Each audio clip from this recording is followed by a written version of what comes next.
राधे राधे दोस्तों, मैं हूं आपका दोस्त, आपका टीचर योगेश अग्रवाल। आज है डे 24 और ये हमारी फर्स्ट वीडियो है किसके ऊपर? वैल्यूएशन ऑफ गुडविल के ऊपर। सबसे पहले हम पढ़ेंगे what is the meaning of goodwill. Goodwill क्या होती है?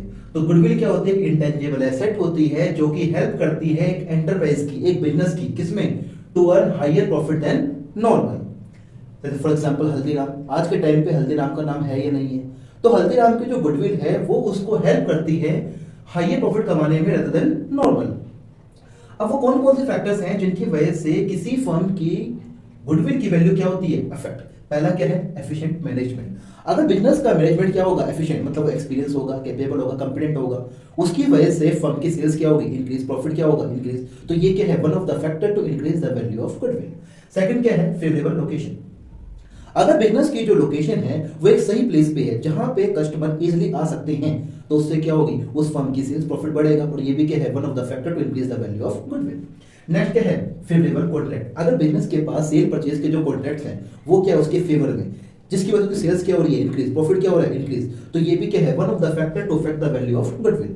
नेक्स्ट क्या है? Advantage of patents. हम जानते हैं कि आज के टाइम पे गुड्स को मैन्युफैक्चर करने के लिए हमें क्या चाहिए होते हैं? पेटेंट्स। तो अगर मेरे पास कोई पेटेंट्स है जिसकी वजह से मैं अपनी सेल या प्रॉफिट को बढ़ा सकता हूं, तो ये भी क्या है? One of the factor to affect the value of goodwill. And the last not the least नाम क्या है? Longer establishment of the business. अगर कोई बिजनेस लंबे समय से चल रहा है, इसका मतलब ये है कि उस बिजनेस को कस्टमर बहुत पसंद करते हैं, वहां पे कस्टमर का बेस क्या है? बहुत ही ज्यादा है। तो ये भी क्या है? One of the factor to increase the value of goodwill. और भी बहुत सारे फैक्टर हो सकते हैं। नेक्स्ट क्या है? Types of goodwill. गुडविल को हम क्लासिफाई कर रहे हैं दो पार्ट्स में। पहला क्या होता है? Purchase goodwill. दूसरा क्या होता है? Self generated goodwill.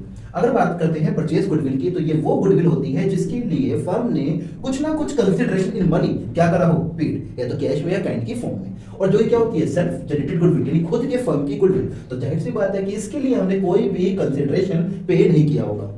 और जैसा कि हम जानते हैं कि हम बिजनेस में वही ट्रांजेक्शन रिकॉर्ड करते हैं जिसको मनी में मेजर कर सकते हैं, इसलिए जो परचेज गुडविल है उसको हम बुक्स में क्या करते हैं? रिकॉर्ड करते हैं। जबकि जो क्या होती है? सेल्फ जनरेटेड गुडविल, इसके लिए हमने कोई कंसिडरेशन मनी में पे नहीं किया, therefore it is not recorded in the books of account. Now point ये है कि सर ये चैप्टर हमें 12th में पढ़ना क्यों पड़ रहा है? तो क्या आ गया? Need for valuation of goodwill.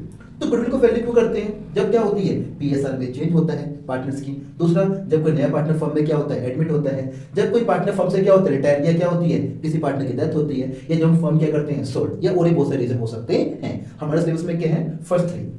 Next क्या है? Methods of valuation of goodwill. Goodwill की वैल्यू करने के कितने मेथड होते हैं? तो बेटा होते तो बहुत सारे, उनमें 3 हमारे सिलेबस में। पहला क्या है? Average profit method. सेकंड क्या है? Super profit method. और थर्ड क्या है? Capitalization method. इन मेथड की डिटेल डिस्कशन हम पढ़ेंगे अपनी नेक्स्ट वीडियोस के अंदर। अगर आपको वीडियो अच्छी लगी हो तो लाइक, कमेंट, शेयर करना ना भूलिए। राधे।